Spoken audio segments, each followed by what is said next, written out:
आज Doubtnut app download करें। Doubtnut पर अपने सभी गणित, रसायन विज्ञान, भौतिक विज्ञान और जीव विज्ञान के डाउट्स का करो सफाया। बस प्रश्न की फोटो खींचो, एक ही प्रश्न को क्रॉप करो और तुरंत वीडियो सोल्यूशन पाओ। अभी डाउनलोड करें। क्वेश्चन में गिवन है, आर त्रिज्या के वृत्तीय पथ में एक कण एक समान वृत्तीय गति कर रहा है, उसका कोणीय त्वरण कितना होगा। हमें क्या बताना है? कोणीय त्वरण बताना है। कोणीय त्वरण को किससे प्रदर्शित करते हैं? अल्फा से। अल्फा बराबर क्या होता है हमारे पास? कोणीय वेग परिवर्तन की दर D omega upon D T. Omega क्या होता है हमारे पास? कोणीय वेग होता है। तो कोणीय त्वरण क्या हो जाएगा? कोणीय वेग परिवर्तन की दर। ठीक, ये हमारा होता है कोणीय वेग। जिस तरह से हम रैखिक वेग पढ़ते हैं, रैखिक वेग ए बराबर क्या होता है? वेग परिवर्तन की दर dv अपॉन dt। v क्या हमारे पास? रैखिक वेग। उसी तरह से कोणीय वेग को अल्फा से प्रदर्शित करते हैं, उसका मान क्या होता है? d omega upon dt। Omega क्या होता है? कोणीय वेग। तो कोणीय वेग परिवर्तन की दर हमारे पास क्या कहलाता है? कोणीय त्वरण कहलाता है। ठीक, अब यहाँ पे देखें क्वेश्चन में क्या दिया है, आर त्रिज्या के वृत्तीय पथ पे एक समान वृत्तीय गति हो रही है। अगर यहाँ पे एक हम वृत्तीय पथ बना लेते हैं जिसकी त्रिज्या क्या है? आर है। ठीक, त्रिज्या आर मतलब ये मान लेते हैं केंद्र था, तो इस केंद्र से परिधि के बीच की दूरी क्या हो जाएगी हमारे पास? इस वृत्त की त्रिज्या के बराबर। वो हमें क्वेश्चन में गिवन है स्मॉल आर। ठीक, कितना गिवन है? Small are.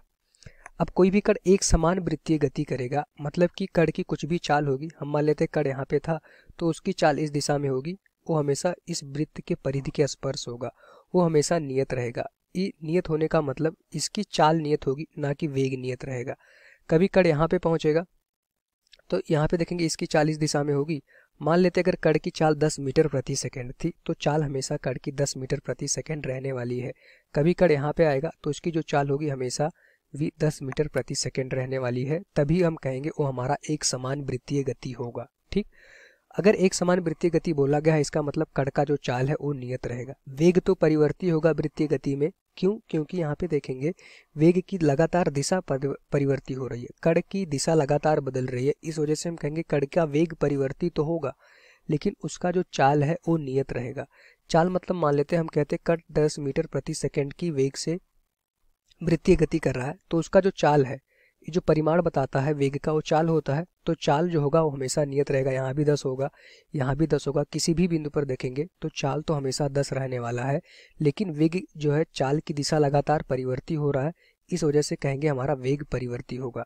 लेकिन एक समान वृत्तीय गति का मतलब कण का चाल हमेशा नियत रहेगा। ठीक, अब हमें क्या बताना था कि कोणीय त्वरण, अगर चाल नियत है तो v क्या है? कण का चाल। तो कण के चाल को क्या कहेंगे? रैखिक चाल। और उसका कोणीय वेग में क्या संबंध होता है उसको देखें।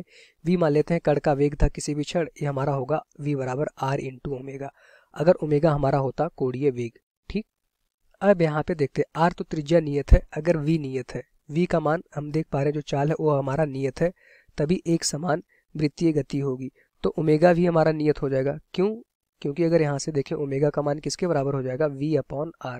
अगर v नियत है, मान लेते v की वैल्यू 10 मीटर प्रति सेकंड था, r नियत ही रहेगा त्रिज्या, तो ओमेगा जो कोणीय वेग होगा वो भी हमारा नियत हो जाएगा। एक यहाँ से रिजल्ट निकला।